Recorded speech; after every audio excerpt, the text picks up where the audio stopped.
Hello. Okay, I'm here to have a little bit of a chat to you today. I've been looking at the postural, structural, and biomechanical model, and also the biopsychosocial models. So, I want to share with you some of the thoughts that I've had about both of these and things that I've considered and what I think it would be important, such as the importance of what we say to a client when they're in front of us. Also, how what we say can affect this client and what they think about themselves.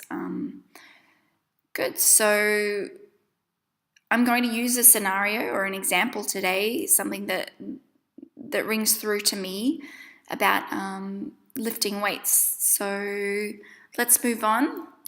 Today, I'm going to use Kate. Here are my details. Kate is a client of mine. She is ready for deadlift day. She loves deadlifts. A little bit of background on Kate. She's an office worker, so in general, she works 9 to 5, spends most of her day at a desk working on a computer or in meetings or things like that. She's a beginner athlete. She's been coming in and training for about maybe 4 to 5 months, so she's still relatively new, learning new movements. She has an appearance, she has a little bit of thoracic kyphosis, so she's a little bit rounded at the shoulders, possibly from maybe sitting at a desk all day. All right, so Kate has turned up at the box, she has warmed up, and now it's time to start deadlifting. The first things that we notice is that as she starts to pick up the bar, she has a slight knee cave. So as she lifts the barbell up, her knees come in a little bit. She also tends to lose her position from the shoulders. So she drops her shoulders a little bit when she first starts the lift.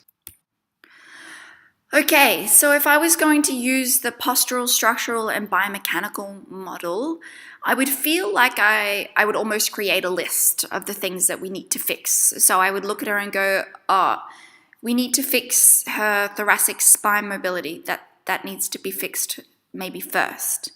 And then I would have a look at the knee cave and I would put that on my list, develop more posterior chain strength.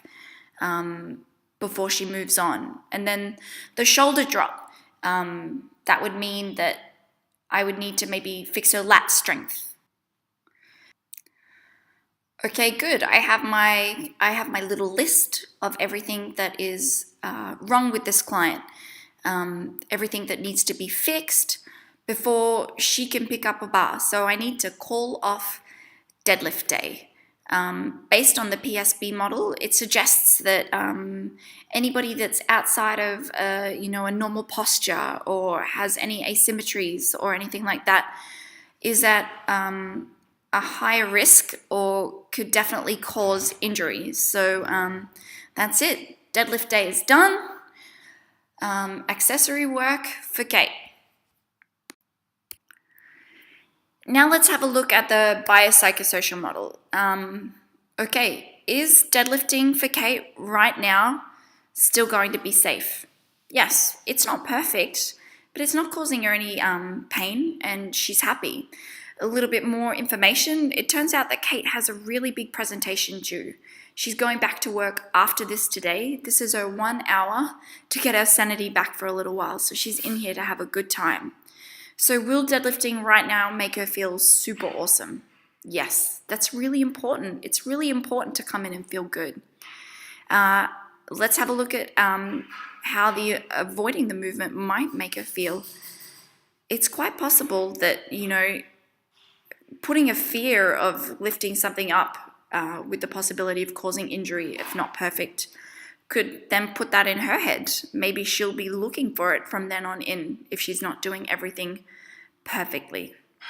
Maybe it's quite a lot of the things that she's doing wrong could be easily fixed with a little bit of education and a little bit of cueing. Just teaching the client a little bit more about how to get into the right position and how to deadlift safely. Okay, and then what about fixing the weaknesses? What about the small things that are going wrong? At the moment, Kate doesn't have the time. she has enough time to come in, get a little bit stronger, learn a little bit more, and then go home. Maybe when she's finished her presentation, then she can come in and work on the small details about how she can get better. So, can Kate lift that weight? Yes, she can. It's not perfect, but you know, the goal of movement is to get better, is to get a better movement. Any minor deviation or asymmetry or imperfection or anything like that does not necessarily lead straight to an injury. Yes, they can happen, but it's not promised. Just something simple like using some education about how to be safe, what to work on, and positive feedback, letting them know that it's okay to learn and to work out these movements is really good for a client. So why cause a reason to stress when there is not one? Much better to come in, shift some tin, and go home.